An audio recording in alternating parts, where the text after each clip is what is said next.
Priminam, kad karalius nei charakterio, nei iš veido nėra labai patrauklus. Ir ką? Mano vyras buvo raišas, tačiau mes neblogai sutarėme.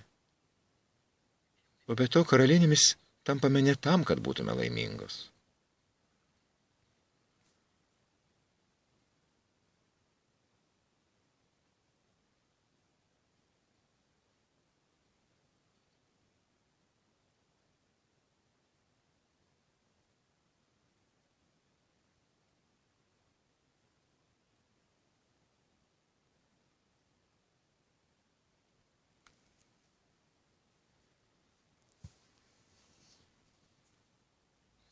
Ačiū, senelė, kad tiek daug visko dėl manęs padarei.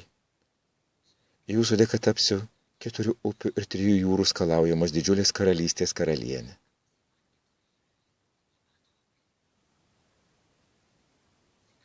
Kokia laimė. Iš viso širdies linkiu tau būti laiminga.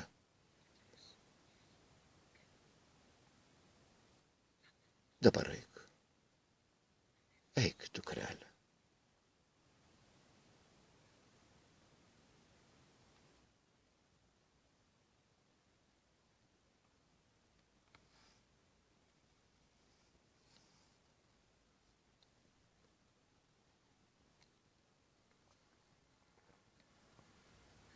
O dabar galiu mirti.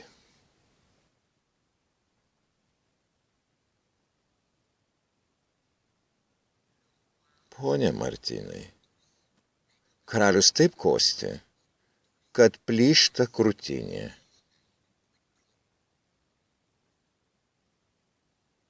Nerimaujat pagrįstai.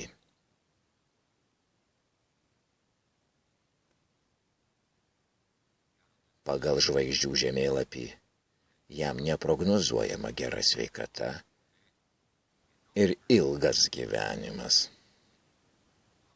O Dieve, ką dar matote?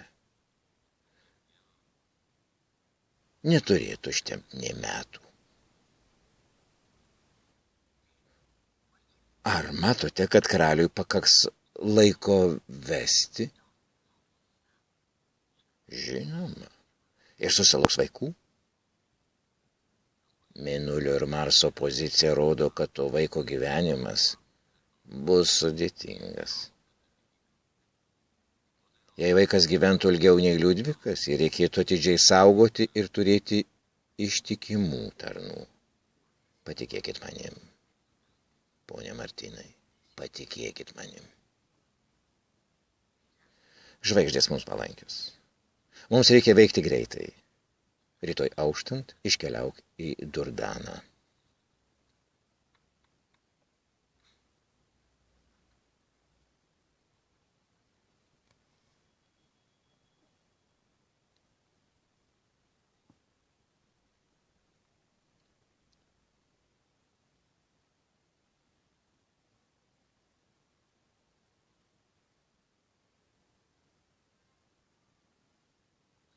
Reikalaujate, kad išsiųstume, bet neturite nei laiško, nei atpažinimo ženklo.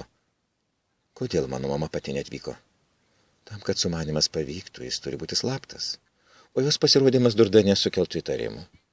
Bet to jūs mane pažįstate. Pagal tai, ką pasakėte, Margarita mirė įtartinomis aplinkybėmis, galbūt ir manęs laukia tokia pati mirtis.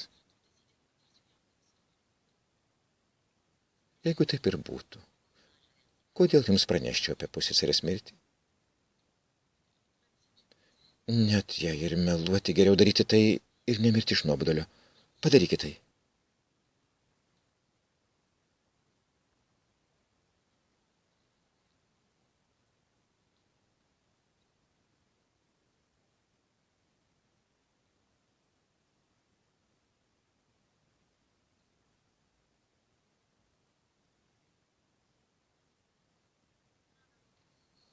Norėdami gauti reikiamą efektą, kraują turim sumaišyti su verbena, pienmedžiu, vaistinė gelsve ir pašildint ant uosinės ugnies. Šį eliksyrą reikia sumaišyti su gėrimu, kur gers Potie grafas. Pamatysite, jis vėl pamils savo žmoną. Tikiu nuodais padedančiais atsikratyti priešų. Bet sužavėti eliksyrais. Na gerai, galiu išpilti. Sunkiausia bus Filipą pasikviesti atvykti. Greitai tas siaubūnas Roberas pelnė karaliaus palankumą. Blogiausia yra bijoti. O bandymas nieko nekainuoja.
Grįžtu Artuo.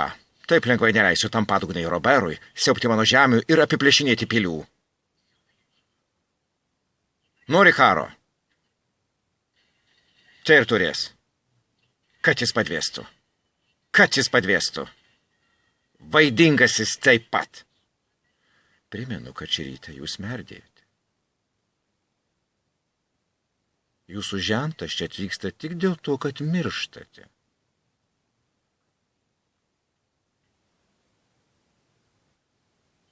Padarysi, ką man ir sakė.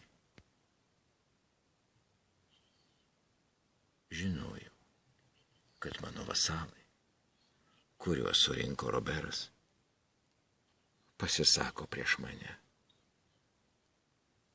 Tai mane taip sujaudino, kad privedė iki dabartinės būklės.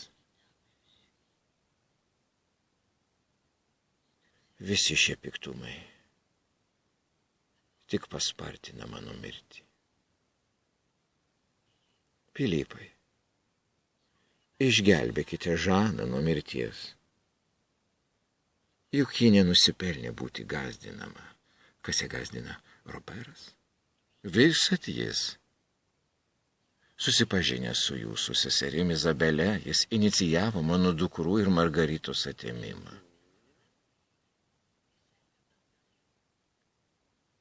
Margaritos mirties išvakarėse tas nelabasis buvo Gajaro pilyje.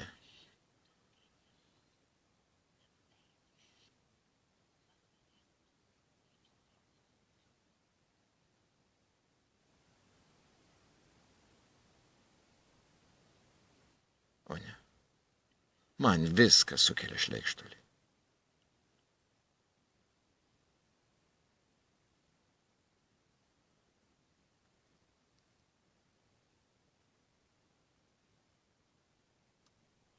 Roberas ir karalius yra šios žmogžudystės bendrininkai.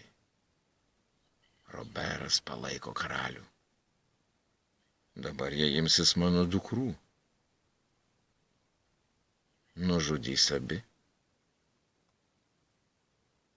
Pirmiausia, nužudys Blanšą, nes jis svarbi liudininkė. O paskui jūsų mylinčią ir nekaltą žmoną Žaną. Galiausiai nužudys mane. Kad jie manęs ir nenužudytų. Vis tiek mirčiau anksčiau laiko iš skausmo ir sielvarto. Filipai, išlaisvinkite savo žmoną ir ją apsaugokite, parodydamas, kad aš turiu į ką atsiremti. Jei Roberui pavyks iš manęs atimti Artuo, aš privalėsiu perimti Burgundijos grafystę duotą kaip Žanos kraitį.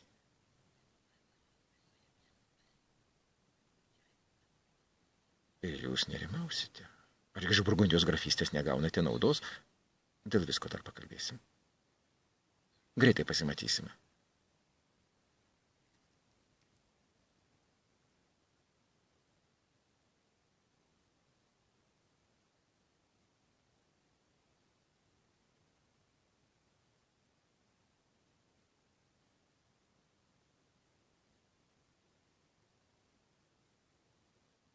Išgėrė iki dugno. Matot, monsinjoras iš Potie greit keliaus į Lordą. Manau, kad jis būtų labai geras karalius. Jei prarastume dabartinį, o jūsų dukra būtų graži Prancūzijos karalienė.